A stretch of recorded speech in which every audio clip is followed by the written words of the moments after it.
Ribbon வளாகத்தில் இருக்கக்கூடிய IEEE வந்து சென்சார் மூலியமா கேமரா மூலியமா தொடர்ந்து கண்காணிக்கப்பட்டு வருகிறது. இன்று காலை வந்து மாநகராட்சி சார்பாக உணவு வந்து வழங்கப்பட்டது. கிட்டத்தட்ட 1,50,000 நபர்களுக்கு வந்து காலை உணவு வழங்கப்பட்டிருக்கிறது. அதே போல் இன்று மதிய உணவும் கிட்டத்தட்ட 2,30,000 பேருக்கு வந்து மதிய உணவு வந்து வழங்கப்பட்டிருக்கிறது. மண்டலம் 5 பொறுத்தவரையிலும் பொதுமக்கள் அதிகமாக வசிக்கக்கூடிய பகுதியாக இருக்கிறது. குறிப்பாக இந்த நௌகர்பேட் பகுதிகள் பார்த்தீங்கன்னா அதிக பொதுமக்கள் இருக்கக்கூடிய சூழல். அதனால 9 ரிலீஃப் சென்டர் வந்து மண்டலம் 5 மட்டும் இந்த தயார் நிலையில் உள்ளது. அதே போல் குக்கிங் சென்டரும் வந்து 3 பகுதிகள் வந்து இப்பொழுது தயார் நிலையில் உள்ளது.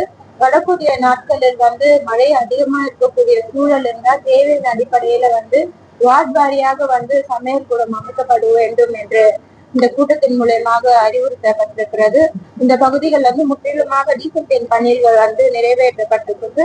மாநகராட்சிக்கு உட்பட்டு இந்த மண்டலத்திற்கு மட்டுமே வந்து 5 சுரங்கப்பாதைகள் இருந்திருக்குது. இந்த 5 சுரங்கப்பாதைகளுமே வந்து முற்றிலுமாக வந்து சீரமைக்கப்பட்டிருக்கிறது. அதே போல ரிப்பன் வளாகத்தில் இருக்கக்கூடிய IEEE வந்து சென்சார் மூலியமா கேமரா மூலியமா தொடர்ந்து கண்காணிக்கப்பட்டு வருகிறது. இந்த சப்வே பகுதிகள்லாம் தண்ணி தேக்கம் ஏற்பட்டால் உடனே வந்து IEEE வந்து அலர்ட் வரக்கூடிய சூழல் ஏற்படும். உடனே வந்து அந்த பகுதிகளில் வந்து தண்ணிகளை வெளியேற்றக்கூடிய நிலை ஏற்படும் வகையில இந்த ஆய்வுக் கூட்டம் மேற்கொள்ளப்பட்டு வருகிறது. தொடர்ந்து ஹெல்த் துறை சார்பாகவும் மழைக்காலம் முடிந்த பிறகு தேவையான பகுதிகள் வந்து மெடிக்கல் கேம்ப் வந்து போடுமாறு தெரிவித்திருக்கோம். தேவையான மருந்துகள் வந்து மாநகராட்சி சார்பாக வந்து கொள்முதல் செய்யப்பட்டிருக்கிறது. தேவையின் அடிப்படையில வந்து இந்த மெடிக்கல் கேம்பும் வந்து நடைபெறும். கடந்த 2 நாட்களாக கிட்டத்தட்ட 6 சென்டிமீட்டர் அளவுக்கு மழை பதிவாகி உள்ளது.